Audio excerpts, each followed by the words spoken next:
While reading The Hobbit to his children almost 100 years ago, could J.R.R. Tolkien ever have imagined that his creations, the products of his very soul, would become associated with war, assassinations, and surveillance? This week on Ink and Fantasy, let us see how and why Tolkien has been used within the military-industrial complex, and what the professor himself would have thought. Palantir Technologies Incorporated does many things. It provides data operations, supports digital infrastructure, and distributes services to countless organizations in equally countless sectors. Its business is divided into four main offerings: Foundry, which is Palantir's commercial enterprise; Apollo, the company's orchestration engine; and AIP, or Artificial Intelligence Platform, which pertains to large language model security and integration. Oh, and saving the best for last, we have Gotham. Gotham is the foundation of Palantir, and it involves military intelligence, law enforcement, geospatial data, communications, surveillance, mapping, and everything that the US military, or organizations like the NSA or the CIA, may need, either in conflicts abroad or threats within. Now, this is where I remind you that you're watching a Tolkien channel. I have opinions on everything I've mentioned so far, and will mention in the rest of the video, but this doesn't matter to you. I'm just a stranger on the internet. But the fact that companies such as Palantir and others, largely connected to the same people such as Peter Thiel, use and have used Tolkien's work is indisputable. And they do so while claiming to admire The Lord of the Rings and loving the professor's writings. What is also indisputable is the vital role of these companies and these people in the modern military-industrial complex headed by the artificial intelligence boom. A fundamentally American industrial complex that serves, if not necessarily American needs, then certainly its own. The tools and services, such as the ones provided by Palantir Technologies, are used in domestic and foreign surveillance, and have been used to orchestrate the death of individuals abroad. I am not here to evaluate this as good or bad, nor whether the actions of the United States are righteous or not. However, what I am here for is to call out the disgrace that is naming such companies and products after Tolkien, and how devastated the professor himself would be if he saw what became of his world. Anduril Industries, named after Aragorn's sword, the Flame of the West, is another example. Among other things, they build air and sea drones that utilize artificial intelligence, and they plan to revolutionize industrial military output. There's even funds and investment firms named Lebras Capital and Valar Ventures, or banks such as Erebor Bank, as if the greed of the dwarves summoning a dragon that ate them isn't too much on the nose. Again, everything connected to Peter Thiel, by the way. Speaking of Peter, this is his quote analyzing The Lord of the Rings in an old interview. Gandalf's the crazy person who wants to start a war. Mordor is this technological civilization based on reason and science. Outside of Mordor, it's all sort of mystical and environmental, and nothing works. The man shares his admiration for Mordor and Sauron's efficiency and technological, scientific, and industrial focus. When asked if his dream to live longer, or forever, was traced back to The Lord of the Rings and its elves, he answered, "Yes," Thiel said, perking up. "There are all these ways where trying to live unnaturally long goes haywire in Tolkien's works. But you also have the elves. And then there are sorts of all these questions, you know. How are the elves different from the humans in Tolkien? And they're basically, I think the main difference is just, they're humans that don't die. So why can't we be elves?" I asked. Thiel nodded reverently, his expression a blend of hope and target. "Why can't we be elves?" he said. For anyone familiar with the work, they would immediately jump and point out that, no, elves are not just humans that can't die. They are something else entirely on a metaphysical level, and their purpose for the world, as well as their future, is ordained by God himself to be different from humanity. In fact, this human envy of the elves and their immortality is precisely what led to the fall of Númenor and the destruction of that civilization.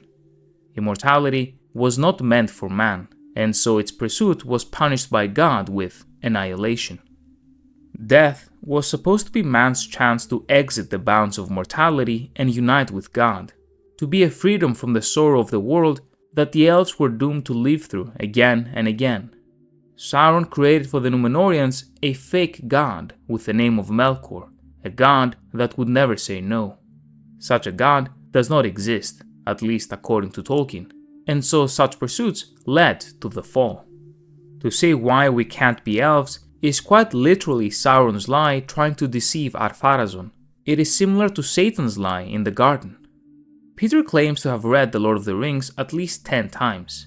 It seems that reading with such a complete disregard or misunderstanding of Tolkien's Christian and traditionalist foundations led to a person admiring the realm of Mordor and naming their defense and surveillance corporation after the dark artifact that corrupted Saruman and led to his fall into evil. But whatever, Tolkien and his writings are free to anyone's interpretation, even if that interpretation differed from the professor's or mine. This is one of the reasons Tolkien opposed allegory in the first place. If Peter Thiel and those similar to him misinterpret Tolkien, then they are free to do so. But what of the more moral, outside of the text, reality of disrespecting the man's legacy to such an extent that you would use him to name the very antithesis of what he believed in? And the type of sector we're talking about is not someone just making a bad Lord of the Rings show or game or over-commercialized greedy merchandise, but literally dealing death to others and researching and operating the capacity to turn the metaphorical Palantir of Orthanc into reality. Tolkien despised war, even seeing the right in fighting the Germans and the Japanese in World War II. He still voiced his opposition to the senselessness of it all, with doing everything with no limits so as to win. In 1945, in letter 102, Tolkien writes, "The news today about atomic bombs is so horrifying one is stunned. The utter folly of these lunatic physicists to consent to do such work for war purposes, calmly plotting the destruction of the world. Such explosives in men's hands, while their moral and intellectual status is declining, is about as useful as giving out firearms to all inmates of a jail, and then saying that you hope this will ensure peace. But one good thing may arise out of it, I suppose. If the write-ups are not overheated, Japan ought to cave in. Well, we're in God's hands, but he does not look kindly on bubble builders." Tolkien, through Faramir, preached not to love the sword for its sharpness, but only that which the warrior defends. In his letters, he repeatedly voices his opposition to authoritarianism, government control, and how nations use the people to justify war and foreign imperialism, criticizing both Britain and America for their actions in Southeast Asia, for example. There is obviously no quote of him warning against artificial intelligence, surveillance assassinations through airstrikes, or whatever else these companies are contributing in, whether it be for targeting or information. What we do have, however, is a clear disdain of war, the governments who wage war, as well as totalitarianism and control over every aspect of life. In letter 96, Tolkien states, "Well, the first War of the Machines seems to be drawing to its final, inconclusive chapter, leaving, alas, everyone the poorer, many bereaved or maimed and millions dead, and only one thing triumphant: the machines. As the servants of the machines are becoming a privileged class, the machines are going to be enormously more powerful. What's their next move?" He said he leaned toward anarchy, or unconstitutional monarchy akin to the medieval model, and he believed that the premise of governments saying they do things in the name of the so-called people was wrong and dangerous, because it justified everything.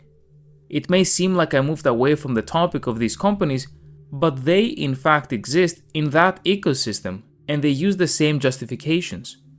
Your security and safety wrapped around AI surveillance systems, weapons with autonomous decision-making, and military-industrial capacities completely removed from human conscience, morality, and individual decision-making.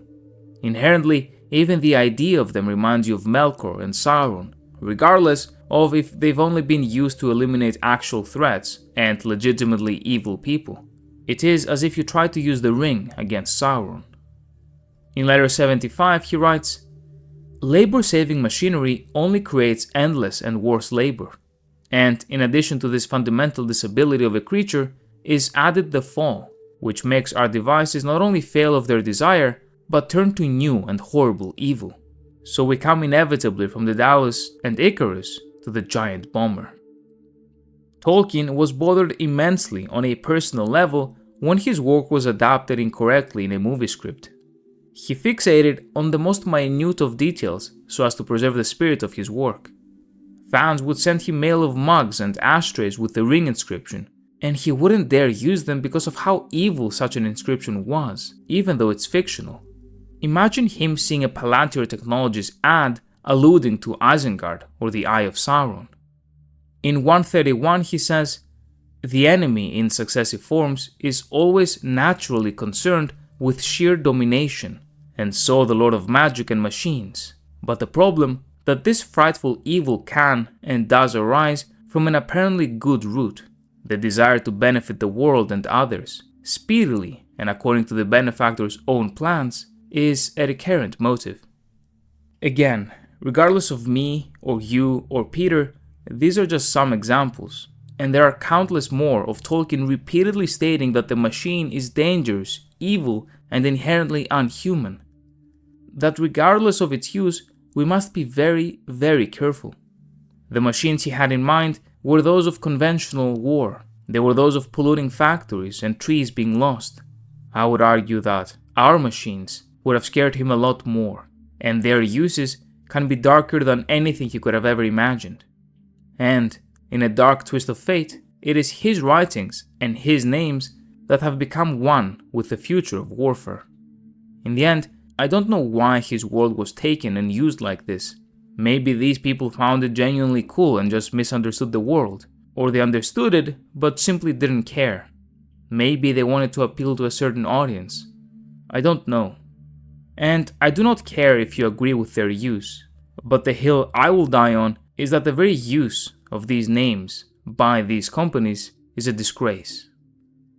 If you'd like to support the channel and not miss out on future videos, please consider subscribing. You can also click the link on the right to become a channel member and get early access to all of my content.